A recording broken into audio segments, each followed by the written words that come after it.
So guys, networking course की ये video number 13 है। इस वीडियो में मैं आपको डीएनएस के बारे में सारी इन्फॉर्मेशन दूंगा। डीएनएस क्या होता है? एक्चुअली डीएनएस होता है डोमेन नेम सर्वर, इसे हम डोमेन नेम सिस्टम भी कहते हैं। तो डीएनएस क्या होता है एंड ये कैसे वर्क करता है, डीएनएस की प्रॉपर्टीज क्या होती हैं एंड क्या क्या इसका मतलब काम होता है हमारे नेटवर्क पे, और डीएनएस की जरूरत हमें क्यों पड़ती है, इसकी पूरी इन्फॉर्मेशन आज मैं यहाँ पे इस वीडियो पे दे दूंगा। सो गाइस, ये वीडियो बहुत ज्यादा इंटरेस्टिंग होने वाली है। इसी के साथ साथ जो मैंने आपको सबनेट मास्क वाली वीडियो में एक एक्सरसाइज भी दी थी, उसका भी सॉल्यूशन आज मैं इसी वीडियो में लास्ट में दे दूंगा। अगर आपने उस एक्सरसाइज को सॉल्व किया है तो आज आपको उसका सॉल्यूशन भी मिल जाएगा, तो आप समझ जाओगे कि आपको कितना सबनेट मास्क और आईपी एड्रेस के बारे में आ गया है। तो गाइस, अब बिना ज्यादा टाइम वेस्ट करे let's start the video.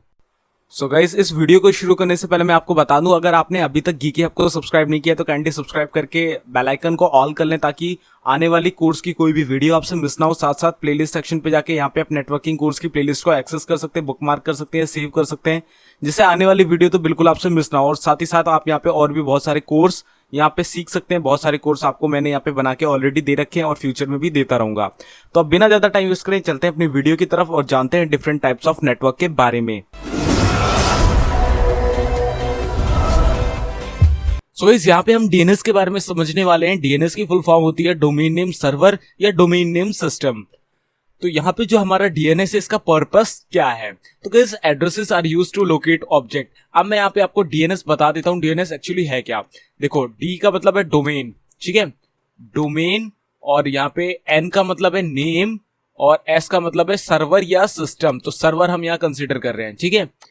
Domain name server, domain से हमें ये पता चल रहा है कि यहाँ डोमेन का कुछ ना कुछ काम है, यानी डोमेन नेम का पूरा कुछ ना कुछ काम जरूर है। और यहाँ पे सर्वर, यानी डोमेन नेम का कुछ सर्वर से रिलेशन है यहाँ पे। तो इसमें क्या होता है कि डीएनएस एक ऐसा सर्वर है या एक ऐसी सर्विस प्रोवाइड करता है जिसमें आपके जो डोमेन होते हैं, जो पर्टिकुलर सर्वर में स्टोर्ड होते हैं, जैसे आपकी कोई वेबसाइट है तो वो भी सर्वर में स्टोर होगी नहीं होगी, तो उसकी भी एक आईपी एड्रेस होगा आपकी वेबसाइट का। तो उस आईपी एड्रेस को रिजॉल्व करना और वापस से रिवर्स रिजॉल्व करना डीएनएस का काम होता है। इट मीन्स कि अगर आपने सुना हो टिम बर्नर्स-ली का नाम, जिन्होंने www का इजाद किया था, तो जब उन्होंने www का इजाद किया था, उससे पहले जब भी हमें किसी वेबसाइट को सर्फ करना पड़ता था 90s के पहले, तब हमें क्या करना पड़ता था? सिंपली वहां पे उस वेबसाइट का आईपी एड्रेस डालना पड़ता था। आईपी एड्रेस, अब यहाँ पे आजकल तो हम दिन में कितनी वेबसाइट्स का इस्तेमाल करते हैं, ठीक है, तो वहां पे सर्च करने में भी कितनी प्रॉब्लम होती होगी। देखो, आज अगर आपको कोई भी वेबसाइट सर्च करनी है, जस्ट लाइक ट्विटर का खोल लिया, तो ट्विटर का अगर आपको आईपी एड्रेस नहीं पता है तो आप नहीं खोल पाओगे। इसके लिए फिर पर्टिकुलर कोई बुक आएगी या कुछ आएगी, तो आप उसमें देख के ढूंढोगे पहले, फिर खोलोगे। और आज क्या है कि आप सिंपली उस नाम को, ट्विटर को आप सिंपली टाइप कर दो, आपका वेबसाइट का वो सर्च रिजल्ट ओपन हो जाएगा, आप सिंपली वहां से वेबसाइट खोल लोगे। तो आप वहां पे सर्च भी नहीं कर सकते थे, और साथ ही साथ यहाँ पे आपको आईपी एड्रेस भी देना पड़ता था। तो उस चीज से बचने के लिए यहाँ पे www का इजाद किया गया, इसके बाद डोमेन नेम्स का इजाद किया गया, एंड इसके बाद हमारा डीएनएस का इजाद हुआ, क्योंकि डीएनएस ही एक ऐसी सर्विस है जो आईपी एड्रेस के जो होता है वेबसाइट का, उसे रिजॉल्व करती है डोमेन नेम में, और डोमेन नेम को वापस आईपी एड्रेस में, जिससे आपको किसी भी वेबसाइट को खोलने के लिए आईपी एड्रेस टाइप नहीं करना। आपको सिंपली उस वेबसाइट का नाम टाइप कर देना है, डोमेन टाइप कर देना है और एंटर मार देना है, आपकी वेबसाइट खुल जाएगी। तो पीछे का सारा काम है जो आईपी में कन्वर्ट होके रिक्वेस्ट भेजने का काम है, वो सब डीएनएस ऑटोमेटिकली कर देता है, ठीक है। Addresses are used to locate object, इसमें एड्रेसेस होते हैं। Names are easier to remember than numbers, तो सबसे बड़ा तो फैक्टर यही था, क्योंकि हमें फेसबुक खोलना है तो हम थोड़ी ना 172 उसकी आईपी डालते रहेंगे, हमें याद करना पड़ेगा, हमें देखना पड़ेगा, बार बार चेक करना पड़ेगा। इजी टू मेंटेन नहीं है, मतलब हम कैसे यार कोई वेबसाइट खोलनी है तो हम क्या उसे सर्च कैसे करेंगे, हमें नंबर भी नहीं पता, तो वहां पे नंबर के हिसाब से सर्च तो हो नहीं सकता। यहाँ पे क्या है कि हमें नाम पता है वेबसाइट का, हम वो कर देंगे, जो भी डोमेन होगा हमारे सामने रिजल्ट में आ जाएगा। तो इन सब चीजों से बचने के लिए हमने इस डीएनएस का इन्वेंशन किया। You would like to get to the address और other object using a name, तो इसमें आप सिंपली नेम टाइप करके किसी भी वेबसाइट को एज अ ऑब्जेक्ट ला सकते थे, या मतलब उस पर जा सकते थे, सर्फ कर सकते हो। तो इसमें कैसे होता है, जैसे आपको कोई भी वेबसाइट टाइप करनी है, youtube.com आप नहीं लिखोगे, आपको हल्का सा भी नाम पता है, यूट्यूब ऐसा कुछ नाम है, ठीक है, आप सिंपली वहां लिख दोगे यूट्यूब, आप भले ही अम्ब्रेला वाला यू और ट्यूब लिख दो, तब भी वो यूट्यूब ही आएगा। तो ये सब चीज आप डीएनएस के बिना नहीं कर सकते थे, क्योंकि आईपी एड्रेस, चलो आईपी एड्रेस से भी आपको वेबसाइट लानी थी, तो आईपी एड्रेस क्या, आईपी एड्रेस डालते वहां पे, आप तो किसी का भी आईपी एड्रेस डाल देते, वो वेबसाइट खुल जाती। तो इस चीज से यहाँ पे हमें एक एडवांटेज मिल गया कि हम थोड़ा सा भी मिलता जुलता भी नाम डाल देंगे सर्च में तो हमें उस वेबसाइट का नाम मिल जाता है। DNS provides a mapping from names to resource of several types. तो ये एक तरीके का मैपिंग प्रोवाइड करता है कि आपको किस जगह पे जाना है, कौन सी वेबसाइट आपको ओपन करनी है। आपका IP एड्रेस भले ही आपको ना पता हो, आप सिंपली वहां पे सर्च करो क्वेरी और आपको वहां पे रिजल्ट मिल जाएंगे और वहां पे आपको मैपिंग मिल जाएगी कि आपको कौन से IP एड्रेस पे रिडायरेक्ट होना है। तो ये हैं आपके सारे DNS के पर्पसेस कि हमें DNS की जरूरत क्यों आन पड़ी। तो यहाँ पे हमारा जो डोमेन नेम है, पहले वो जान लेते हैं डोमेन नेम होता क्या है, इसके बाद हम कुछ और चीजों के बारे में जानेंगे DNS के बारे में।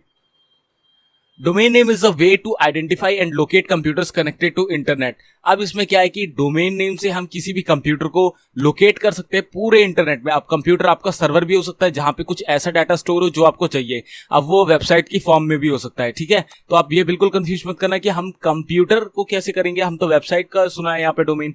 तो यहाँ पे कंप्यूटर का मतलब ये है कंप्यूटर या कोई सर्वर जहां पे आपके डाटा स्टोर है। आप वेबसाइट में भी तो आप डाटा ही स्टोर करते हो ना, तो वो बिल्कुल वैसे ही है, सेम है, सिमिलर है। No two organizations can have some same domain. आप दो ऑर्गेनाइजेशन को सेम डोमेन आप नहीं देखोगे। आप अगर facebook.com देखोगे तो facebook.com अगर उसमें पेटेंट उन्होंने रजिस्टर कर रखा है, वैसे तो कर ही रखा है, अगर नहीं कर रखा किसी और ने उसका डोमेन ले सकता है वो, लेकिन पेटेंट अगर रजिस्टर है और डोमेन नेम जो सेम है, सेम डोमेन नेम लिया जा सकता है, लेकिन जो आगे का ये जो डोमेन होता है ना .com .in, ये चेंज होकर सेम डोमेन पे वो वर्क कर सकते हैं। लेकिन अगर पेटेंट रजिस्टर है तो आपका सेम जो डोमेन है वो कोई ले नहीं सकता। तो यहाँ पे ऑर्गेनाइजेशन जो होते हैं वो बिल्कुल सिमिलर, पूरा का पूरा सिमिलर नहीं ले सकते हैं, ठीक है। A domain name always consist of 2 और more component separated periods called dot. तो यहाँ पे 2 डॉट होते हैं और उससे पहले www यानी वर्ल्ड वाइड वेब होता है, इसके बाद जो उसका सब डोमेन होता है वो होता है और जो कोड डोमेन होता है वो होता है। तो इस तरीके से हमारा ये दिखता है। Once a domain has been established, subdomains can be created within the domain। तो एक बार डोमेन बन गया तो सब डोमेन ऑटोमेटिकली बन जाते हैं। The domain for the large company could be VNI.com, जैसे ये कोई वेबसाइट है या कोई कंपनी है जिसकी ये हमारा डोमेन है, ठीक है। And within the domain sub domains can be created for each other organization just like bombay.vni.com। Just like अगर आपने देखा होगा कुछ वेबसाइट्स होती है, जैसे मेन वेबसाइट है आपकी microsoft.com, ठीक है, microsoft.com। तो अब उसकी एक जो सब डोमेन होगा वो कैसा हो सकता है, ऐसा हो सकता है ना office.microsoft.com, दूसरा हो सकता है आपका visualstudio.microsoft.com और तीसरा हो सकता है आपका और डिफरेंट हो जैसे windows.microsoft.com। तो इस तरीके के सब डोमेन्स भी होते हैं जो कि बड़े बड़ी कंपनी एक्चुअल में एक्वायर करती हैं। तो इस तरीके के डोमेन होते हैं, फिर उसमें सब डोमेन भी होते हैं। तो यहाँ पे स्ट्रक्चर ऑफ डोमेन आप देख सकते हो, यहाँ पे एक डोमेन लिया गया है www.webhostinggeeks.com, ठीक है। तो आपका ये जो www इसे कहते हैं हम वर्ल्ड वाइड वेब, ये होता है 3rd लेवल डोमेन, ये सिमिलर होता है हर एक जगह पे। इसके बाद आपका आता है 2nd लेवल डोमेन जिसे हम कहते हैं सब डोमेन या को डोमेन, ठीक है। को डोमेन कहते हैं, सब डोमेन नहीं कहते, सब डोमेन इसके आगे लगता है जहां www आपको देखने को नहीं मिलता है, ठीक है। 2nd लेवल पे ये वाला आ गया हमारा जिसे कहते हैं वेब होस्ट गीक्स। तो आप यहाँ पे जो भी आपका ऑर्गेनाइजेशन है, जो भी आप जिस पर्पज से बना रहे हो, वहां पे उस चीज का नाम आएगा जो भी आप देना चाहो, ठीक है। तो यहाँ पे आपका 2nd लेवल डोमेन आ गया। इसके बाद .com है, ये होता है टॉप लेवल डोमेन।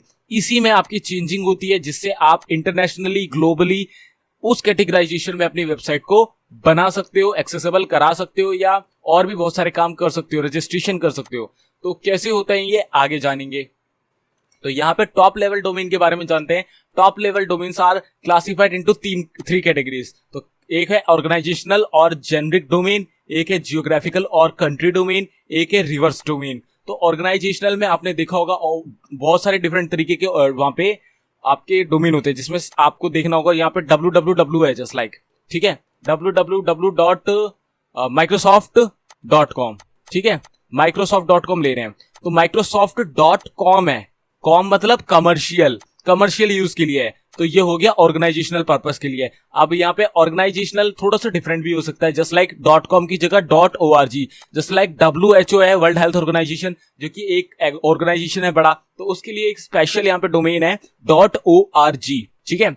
तो कमर्शियली के लिए .com होता है, ऑर्गेनाइजेशनल के लिए .org होता है। अब यहाँ पे आपका ज्योग्राफिकल एरिया वाला आता है। अब ये ज्योग्राफिकल एरिया या कंट्री एरिया के रिलेटेड में कैसे होते हैं, जस्ट लाइक हम इंडिया में हैं तो .in, पाकिस्तान में है .pk, और कहीं और है जस्ट लाइक हम जापान में हैं .jp, हम यूएस में हैं .us, हम न्यूजीलैंड में हैं .nz, और भी डिफरेंट होते हैं। आप समझ सकते हो कि कैसे हम यहाँ पता कर सकते हैं। इंग्लैंड में हैं तो .uk, इस तरीके की ये होते हैं ज्योग्राफिकल और कंट्री डोमेन्स। इसके बाद आते हैं हमारे पास रिवर्स डोमेन। अब ये रिवर्स डोमेन डिफरेंट तरीके के होते हैं, जैसे लाइक .info आपने सुना होगा, .xyz, और भी बहुत सारे होते हैं। आप खुद ही समझ लो जो आपको डिफरेंट तरीके के आज तक दिखे होंगे, .com, .in या .in, इन सब के अलावा वो सब आपके रिवर्स डोमेन होते हैं, जो कि एक्चुअल में किसी भी सिक्योरिटी से बेहतरीन नहीं होते हैं, अच्छे नहीं होते हैं।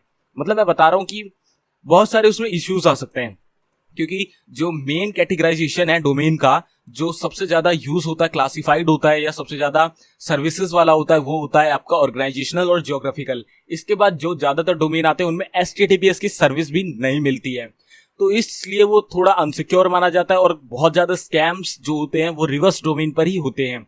आपने देखा होगा कई बार कुछ वेबसाइट बहुत ही चीप रेट में आपको बहुत सारी चीजें प्रोवाइड कर देती हैं, तो आप उनमें फेक होने का खतरा होता है, तो आप उनकी जो URL है उनमें जरूर देखना। यूनिफॉर्म रिसोर्स लोकेटर जो ऊपर एड्रेस बार होती है उसमें होता है, उसमें जो उनका डोमेन होगा, टॉप लेवल डोमेन होगा, वो मुझे नहीं लगता कि .com होगा, वो होगा ऐसा कुछ .xyz, .info। तो एक बार उसे आप चेक करो तो आपको समझ में आएगा कि ये रिवर्स डोमेन है या कोई दूसरा डोमेन है। तो यहाँ 3 कैटेगराइजेशन थी, तो मैंने आपको बता दिया।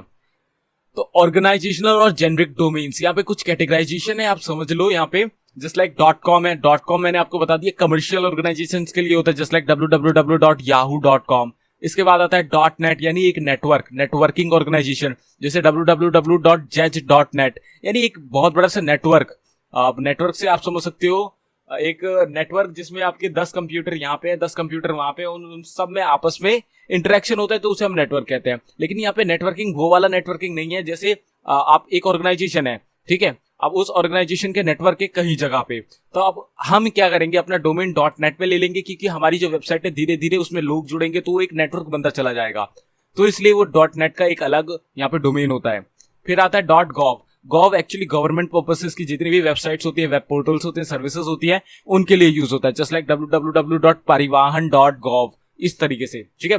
.edu यानी एजुकेशनल ऑर्गेनाइजेशंस, जैसे आपका बायजूस हो गया, और बहुत सारे हैं एजुकेशनल, उसमें आप देखोगे .edu भी बहुत सारे होते हैं। .org मैंने आपको बता दिया organisational, just like WHO.org, UNESCO.org, तो ये सब आपके ऑर्गेनाइजेशनल पर्पसेस में यूज होते हैं। .mil यानी मिलिट्री पर्पसेस, अब ये आपका ज्यादातर USA में आपको देखने को मिलेगा, तो उसका डोमेन कुछ इस तरीके के होते हैं। .int इंटरनेशनल ऑर्गेनाइजेशन, जैसे कि आपका कोई बहुत बड़ा ऑर्गेनाइजेशन है, इंडिया से बाहर भी है, इंडिया में भी है, और कई कंट्रीज में है, तो .int भी वहां पे यूज होता है। जैसे कॉलेजेस होते हैं कुछ जिनकी ब्रांचेस इंडिया में भी है, बाहर भी हैं, इंस्टीट्यूट्स होते हैं, तो उन सब में .int भी देखा जा सकता है। तो ये होते हैं डिफरेंट तरीके के आपके डोमेन के जेनरिक। तो यहाँ पे आपके जो ज्योग्राफिकल कंट्री डोमेन्स होते हैं वो कैसे होते हैं, it consist of 2 characters which represent different countries regions, ठीक है। जो लास्ट का जो डोमेन होता है वो आपको कंट्री को रिप्रेजेंट करता है। यहाँ पे अब कैसे करता है, देखो, These codes have been standardized by International Standard Organization ISO, जिसने OSI मॉडल भी दिया है। ISO एक ऐसा ऑर्गेनाइजेशन है जिन्होंने इंटरनेशनल स्टैंडर्ड ऑर्गेनाइजेशन कहते हैं, जिन्होंने OSI मॉडल का भी कॉन्सेप्ट दिया है। इसी के साथ साथ इन्होंने ही कैटेगराइजेशन करी है, वो जो आपके टॉप लेवल डोमेन होते हैं कंट्री वाइज, ज्योग्राफिकल वाइज। तो यहाँ पे आप .in से समझ गए इंडिया का है, .jp से जापान का, .us से यूनाइटेड स्टेट्स का, .fr से फ्रांस का, .it से इटली का, .cn से चाइना का, इसका तो नाम ही मत लो, .au से ऑस्ट्रेलिया का। तो इस तरीके से यहाँ पे डिफरेंट तरीके के जो टॉप लेवल डोमेन्स होते हैं वो आपके कंट्री वाइज या ज्योग्राफिकल वाइज भी होते हैं। तो ये सब तो आपको आई थिंक आता भी होगा, लेकिन मैंने आपको बता दिया एज अ नॉलेज। तो यहाँ पे अब हम DNS का मेन पर्पस जानने वाले हैं, DNS का, डोमेन नेम सर्वर। तो each domain name has a corresponding IP address, तो हर डोमेन के पास एक करस्पॉन्डिंग, एक पर्टिकुलर, एक सिंपल सा IP एड्रेस होगा जो कि एक डोमेन पे वेराई करता है। When the user types the domain name in the address bar, अब जस्ट लाइक यहाँ पे आपकी गूगल की एड्रेस बार है, आप यहाँ पे टाइप करते हो फेसबुक, तो आप ये तो पूरा टाइप नहीं करोगे ना, https.facebook. मतलब .com ऐसे तो करोगे नहीं, फेसबुक लिख दोगे सिंपल, आपको सर्च रिजल्ट मिल जाएंगे। ठीक है, तो आपने वो सर्च कर दिया, the corresponding IP address is supplied. अब क्या होगा, वो रिक्वेस्ट जाएगी सर्वर पे गूगल के, अब गूगल रिजल्ट देगा कि हाँ भाई फेसबुक से ऐसे ऐसे ये लिंक्स हैं। ठीक है, आपको फेसबुक की लिंक मिल जाएगी जहां पे https फिर फिर 2 बैकस्लैश फिर www.facebook.com। ठीक है, वो आपको लिंक मिल गई। अब आप उस पर टैप करते हो, टैप कर दिया आपने। अब क्या होगा, अब आपको उस facebook.com की आईपी एड्रेस आपको भेजा जाएगा, आपको मिलेगा फेसबुक के सर्वर की तरफ से। ठीक है, such a translation is possible with the help of system called DNS। अब मैंने आपको बताया है, नेटवर्क में जब भी हम कनेक्टेड होते हैं, इंटरनेट भी एक वैन है। ठीक है, मैंने बताया ऑलरेडी, तो वैन है तो इसका मतलब फेसबुक का जो सर्वर है वो भी एक तरीके से नेटवर्क में कनेक्ट है हमारे साथ। तो अब नेटवर्क में हमें कम्युनिकेशन करना था, तो हम कैसे करते थे, अभी तक हम आईपी से करते थे ना, पिंग करते थे आईपी से। तो हम यहाँ पे आईपी से ही पिंग कर पाएंगे फेसबुक से रिक्वेस्ट लेने के लिए, लेकिन यहाँ पे हम आईपी कैसे दे रहे हैं, हम तो यहाँ पे फेसबुक टाइप कर रहे हैं, तो ऐसे थोड़ी ना कम्युनिकेशन होगा। लेकिन जब हमने वो सर्च किया गूगल पे, तो गूगल ने हमें एक रिजल्ट दिया www.facebook.com का, जहां पे फेसबुक की आईपी थी। जब हमने उस लिंक पे क्लिक किया तो वो फेसबुक के सर्वर पे गई कि हाँ भाई ये हमसे कम्युनिकेशन करना चाह रहे हैं, क्योंकि हमें उस लिंक से आईपी मिल गया फेसबुक का। हमने तो डोमेन किया, लेकिन हमें तो आईपी मिल गया ना वहां रिजल्ट से। तो इसलिए हमारा डीएनएस यूज होता है, क्योंकि डीएनएस की मदद से ही आप जो सर्च करते हो, आपकी जो वेबसाइट का नाम होता है वो आईपी को कन्वर्ट कर पाता है, रिजॉल्व कर पाता है और आपको रिजल्ट दे पाता है उस वेबसाइट के, क्योंकि सब कुछ एक नेटवर्क में कनेक्ट है और नेटवर्क में हम आईपी के थ्रू ही एक दूसरे से इंटरेक्शन या कम्युनिकेशन कर पाते हैं। तो ये इस तरीके से वर्क करता है। Domain name system is a collection of the database that contain information about domain names and their corresponding IP address। ये एक तरीके का आप मान लो डेटाबेस है, ये सर्वर जिसमें डेटाबेस स्टोर है, और डेटाबेस में जैसे आप मान लो एक टेबल है। ठीक है, ये टेबल है जिसमें 2 कॉलम है, एक ये रहा एक ये रहा। इस कॉलम में प्रत्येक रो में, हर रो में आपको जैसे facebook.com उसका यहाँ पे होगा आईपी, या google.com या उसका आईपी, यहाँ पे twitter.com या उसका आईपी, या instagram.com या उसका आईपी, या youtube.com या उसका आईपी। इस तरीके से रिजॉल्व होगा। अब गूगल क्या है, इसकी जो पहुंच है वो गूगल के सर्च रिजल्ट में है कि हाँ भाई कोई ये क्वेरी सर्च करेगा तो हम सिंपली उसका आईपी एड्रेस उठा के उस वेबसाइट के साथ लगा के दे देंगे। तो इस तरीके से हम गूगल पे सर्च करेंगे किसी भी वेबसाइट का नाम, तो उसका यहाँ पे आपकी लिंक आ जाएगी और लिंक के पीछे छुपा है आपका आईपी एड्रेस, जो कि डीएनएस की मदद से रिजॉल्व हो जा पाता है और आप सिंपली उस वेबसाइट को एक्सेस कर पाते हो। इस तरीके से आपका पूरा डीएनएस वर्क करता है। तो हाउ डीएनएस लुकअप वर्क्स। अब डीएनएस में आपके लुकअप्स होते हैं। अब लुकअप्स क्या होते हैं, DNS is the resolution of a domain name to an IP address. ये एक तरीके का रेजोल्यूशन है जो कि रिजॉल्व करता है आपके डोमेन को आईपी में और आपका वापस आईपी को डोमेन में, दोनों काम होते हैं डीएनएस में। अब रिवर्स वाला कैसे होता है मैं पूरा बताऊंगा। Moreover for those of you who are not aware of how it works, read on learn on the basics. अब देखो मैं बता देता हूं, यहाँ पे आपको पढ़ने की जरूरत है, इसको समझने की जरूरत है, तो मैं बता देता हूं। डीएनएस में लुकअप्स होते हैं। कौन कौन से लुकअप होते हैं, फॉरवर्ड डीएनएस लुकअप, और एक होता है डीएनएस का रिवर्स लुकअप, जिसे कहते हैं रिवर्स डीएनएस लुकअप। अब जो फॉरवर्ड होता है वो क्या करता है, डोमेन टू आईपी करता है, डोमेन टू आईपी करता है, और जो रिवर्स होता है वो वापस आईपी टू डोमेन करता है। अब ये कैसे हो रहा है भाई मैं बता देता हूं। डोमेन टू आईपी तो मैंने बता दिया कि आप फेसबुक सर्च करोगे, फेसबुक की लिंक मिल जाएगी, लिंक एक डोमेन वाली होगी, डोमेन पे क्लिक करोगे तो आईपी से वो रिडायरेक्ट कर देगा आपको। इस तरीके से आपका फॉरवर्ड लुकअप जो होता है, फॉरवर्ड लुकअप डीएनएस होता है, वो वर्क करता है। और आईपी टू डोमेन कैसे वर्क करता है, ये आपका करता है रिवर्स डीएनएस लुकअप। अब अगर आप आईपी डालते हो ना डायरेक्ट यहाँ पे एड्रेस बार में, गूगल की एड्रेस बार में डायरेक्ट आप आईपी डाल रहे हो, तब आपका रिवर्स वर्क करेगा, क्योंकि आप जैसे डालते हो फेसबुक की यहाँ पे आईपी 192.168 जो भी होगी आईपी, ठीक है, और अब आप उसे सर्च कर देते हो, डायरेक्ट फेसबुक खुलेगा और कुछ नहीं खुलेगा। तो ये कैसे खुल रहा है, ये बिकॉज ऑफ रिवर्स लुकअप जो होता है आपके, उसकी वजह से खुल रहा है, क्योंकि यहाँ पे ये आईपी टू डोमेन भी तो कन्वर्ट कर रहा है। तो दोनों ही ऐसे वर्क करते हैं। तो प्रैक्टिकली मैं आपको करके भी दिखा देता हूं। तो गाइस मैं आ चुका हूं अपने डेस्कटॉप स्क्रीन पे। अब मैं यहाँ पे अपना गूगल क्रोम भी ओपन कर लेता हूं, इसी के साथ साथ अब मैं यहाँ पे अपना सीएमडी भी ओपन कर लेता हूं। एक काम करता हूं, यहाँ मैंने सीएमडी अपना ओपन कर लिया है और यहाँ पे हम एक वेबसाइट ओपन करने वाले हैं। अब मैं यहाँ पे वेबसाइट ओपन करूंगा, जस्ट लाइक मैं फेसबुक ही ओपन कर लेता हूं। तो जो हमारा डीएनएस का लुकअप होता है उसके लिए हमारे पास यहाँ पे कमांड होती है एनएस लुकअप, ठीक है, एनएस लुकअप। तो हम सिंपली उस कमांड को यहाँ एंटर कर देते हैं और यहाँ हमें facebook.com खोलना है, तो हम सिंपली यहाँ लिख देंगे facebook.com। यहाँ हमने facebook.com लिख दिया, एंटर हिट करेंगे तो यहाँ पे हमें देखो एड्रेस मिल जाएगा। ये आईपी वर्जन 6 का एड्रेस है, ये हमारा आईपी वर्जन 4 का एड्रेस है facebook.com के सर्वर का। इसे मैं यहाँ पे कॉपी कर लूंगा और सिंपली अपनी गूगल क्रोम की एड्रेस बार पे जाके इसे पेस्ट कर दूंगा और सर्च कर दूंगा। तो देखो जैसे ही मैंने ये आईपी एड्रेस यहाँ पे एंटर किया और यहाँ पे सर्च किया, मेरे को facebook.com यहाँ रिडायरेक्ट हो गया है। इस तरीके से मैं यहाँ पे आईपी वर्जन 4 की आईपी से फेसबुक में रिडायरेक्ट हो पा रहा हूं। इसे कहते हैं रिवर्स डीएनएस लुकअप। तो गाइस अब मैं यहाँ पे आपको फॉरवर्ड लुकअप वाला भी बता देता हूं। तो अगर आप यहाँ पे सिंपली फेसबुक सर्च करते हो अपने यहाँ पे, जैसे facebook.com है, तो ये हम ना सर्च करके गूगल सर्च पे फेसबुक सर्च करेंगे तो यहाँ पे हमारे पास रिजल्ट आ गया, क्योंकि हमने फेसबुक सर्च किया है तो वो गूगल पे क्वेरी गई है। अब गूगल से में रिस्पॉन्स आया है कि फेसबुक से मिलता हुआ कुछ इस तरीके का है। तो ये सारे रिजल्ट आए हमारे उस टेबल पे जहां पे पर्टिकुलर आपका जो डोमेन नेम है उसके आगे आईपी स्टोर है, जो कि आपका डीएनएस सर्वर में स्टोर है डेटाबेस। अब वहां पे हमारे पास फेसबुक से रिलेटेड ये वाली वेबसाइट थी जिसका डोमेन ये रहा। अब इस पे हम क्लिक करेंगे तो डायरेक्ट ये आईपी से रिकॉल होगा और आईपी से कॉल होकर डायरेक्ट हमें फेसबुक के सर्वर पे रिडायरेक्ट कर देगा और हमारा फेसबुक का वेब पेज खुल जाएगा। तो हम एक तो ये करते हैं जो कि हमें एक्चुअल में लॉजिकली होता है, दिखता नहीं है, लेकिन अगर हम सीएमडी के थ्रू ऐसे ही कुछ करें तो हम कैसे करेंगे, उसके लिए भी गाइस एक कमांड है एनएस लुकअप की ही। तो उसे हम कैसे करेंगे, हम सिंपली यहाँ पे इसका जो हमारे पास आईपी एड्रेस आया है वो कॉपी कर लेंगे, या फिर हम किसी और भी वेबसाइट का आईपी एड्रेस यहाँ पे निकाल सकते हैं, लेकिन हमारे पास फेसबुक का है, हम इसे कॉपी कर लेते हैं। अब मैं क्या करूंगा, यहाँ पे एनएस लुकअप की कमांड दोबारा से चलाऊंगा, एनएस लुकअप, और यहाँ पे अपनी यहाँ पे उसे जो हमने यहाँ पे कॉपी करी आईपी वर्जन 4 उसे पेस्ट कर दूंगा। ठीक है, एंटर हिट करूंगा तो यहाँ पे आप देख सकते हो सर्वर तो अननोन होगा बिकॉज सिक्योरिटी होती है, फायरवॉल्स होती है, और ये हमारा एड्रेस है, ये तो हमें यहाँ पे पता ही है। साथ साथ हमारा जो ये आईपी एड्रेस है इसका नेम क्या है, edge-mini-hv.dly facebook.com, हमें यहाँ सिंपली पता चल गया। और एड्रेस क्या है, ये हमने जो एंटर किया था। तो ये है हमारा फॉरवर्ड डीएनएस लुकअप, और ये वाला हो गया हमारे पास कौन सा, रिवर्स डीएनएस लुकअप। तो इस तरीके से हम IP to domain and domain to IP convert कर सकते हैं। अब हम यहाँ पे अगर facebook.com इसे कॉपी करके यहाँ पे एंटर करेंगे, ऑटोमेटिकली हमारा डोमेन खुल जाएगा। इस तरीके से हमारा जो डीएनएस है दोनों के टाइप के लुकअप जो डोमेन टू आईपी कन्वर्ट करते हैं and IP to domain convert करते हैं, दोनों वर्क करते हैं। दोनों मैंने आपको प्रैक्टिकली यहाँ पे करके दिखा दिए। इसी के साथ साथ डीएनएस में और क्या चीजें होती हैं ये हम बाद में कभी जब सर्वर का कोर्स करेंगे या सीसीएनए को कोर्स करेंगे और बारीकी से जानेंगे, एक एक चीज इसमें एक्सप्लोर करेंगे।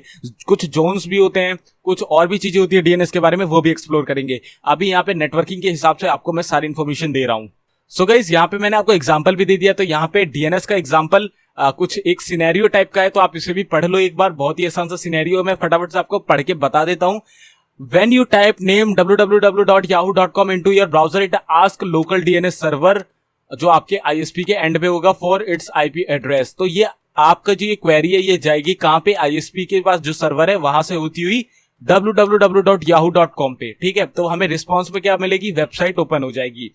तो वेबसाइट हमारे पास यहाँ पे ओपन हो गई, but know the IP address of the DNS server. तो हमें तो इसकी आईपी पता नहीं थी, तो आईपी कहां से मिली है हमें, हमने सर्च करी है, तो सर्च में हमें इसके जो डेटाबेस है वहां से रिडायरेक्ट होके हमें क्वेरी मिली है। अब उस डेटाबेस में क्या था, www.yahoo.com और उसके सामने उसका आईपी, तो हमारे पास वहीं से रिजल्ट आया है। तो ऑटोमेटिकली वहां से आईपी का भी आ गया वहां पे बैकग्राउंड में।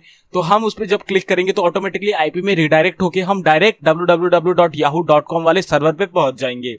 तो local DNS then ask the DNS for IP address, हो गया इतना। इसके बाद क्या है, the com DNS server replies with the same answer, it does not know the IP address of www.yahoo.com but know the IP address of yahoo.com। तो वो redirect हो गया। इसके बाद क्या है, आपका जो yahoo.com है वो ओपन हो जाएगा। तो यार बेसिकली कुछ भी नहीं है, आप अपने सिस्टम पे सर्च करोगे, आपको सर्च रिजल्ट मिलेगा, उससे रिलेटेड डोमेन मिलेगा, डोमेन के पीछे आईपी छुपा होगा। जब आप क्लिक करोगे डायरेक्ट उसी आईपी के थ्रू उस डोमेन के सर्वर पर रिस्पॉन्स जाएगा और वहां से आपको वापस से रिस्पॉन्स आएगा और आप वहां पे रिडायरेक्ट हो जाओगे। इस तरीके से यहाँ पे डीएनएस का वर्क होता है। रिवर्स होता है, एक होता है आपका फॉरवर्ड। दोनों के लुकअप जोन मैंने आपको बता दिए कैसे वर्क करते हैं, आप कैसे कर सकते हो।